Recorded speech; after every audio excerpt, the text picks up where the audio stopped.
Degree হলে বাহুর সংখ্যা কত? প্রাথমিক শিক্ষক 2023 সালে অঙ্কটি এসেছিল।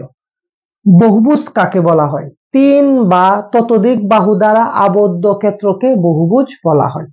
এখানে আমি একটি বহুভুজ এঁকেছি, 1 2 3 4 5, 5টি বাহু দ্বারা আবদ্ধ ক্ষেত্রকে বলা হয় বহুভুজ। 5টি বাহুকে আমি আবদ্ধ করেছি, সেই জন্য ইহা হচ্ছে একটি পঞ্চভুজ। এখানে বলছে বহুভুজের অন্তস্থ কোণের পরিমাণ 120 ডিগ্রি, মানে এই কোণের পরিমাণ হচ্ছে 120 ডিগ্রি। এই কোণকে বলা হয় অন্তস্থ কোণ আর এই কোণকে বলা হয় বহিস্থ কোণ। এই বিষয়টা যদি মনে রাখেন তাহলে এই টাইপের যে কোনো অঙ্ক করতে পারবেন। এই কোণ হচ্ছে বহিস্থ কোণ আর এই কোণ হচ্ছে অন্তস্থ কোণ। অন্তস্থ কোণ। এখন একটি বিষয় মাথায় রাখবেন, বহিস্থ কোণ এবং অন্তস্থ কোণের যোগফল 180 ডিগ্রি। বহিস্থ কোণ এবং অন্তস্থ কোণের যোগফল 180 ডিগ্রি। যেহেতু ইহা একটা সরল কোণ, সরল কোণের মান হচ্ছে আমরা জানি 180 ডিগ্রি। এই কোণ যদি 120 ডিগ্রি হয় তাহলে এই কোণ কত?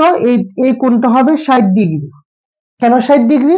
কারণ এই কোণটা যেহেতু সরল কোণ।